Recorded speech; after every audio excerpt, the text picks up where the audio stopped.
dito yung mga kabayan natin na OFW na merong bakanting oras kahit 3 to 4 hours per day lang at struggle sa finances. Maybe, sa kakascroll mo ngayon social media, napadaan ka sa video ko para may idea ka, ako pala isang admin ng isang online opportunity kung saan nagtuturo tayo, especially sa mga kababayan natin. So, ginagawa ko to for 2 years na at marami na din tayong mga nagagay dito na mga OFW na dati struggle din sa finances pero ngayon nakakadagdag na at nakakapag-savings dahil lang sa opportunity na to. In fact, meron pa nga tayong mga napapa-for good at napapa-uwi dito sa Pilipinas.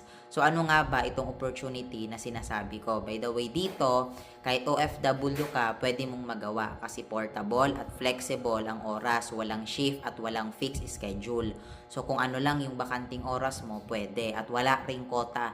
So hindi ka mape-pressure sa task at wala rin sa iyong ibibigay, hindi ka din mahihirapan kasi may mga free trainings at syempre guide ka talaga ng tama dito.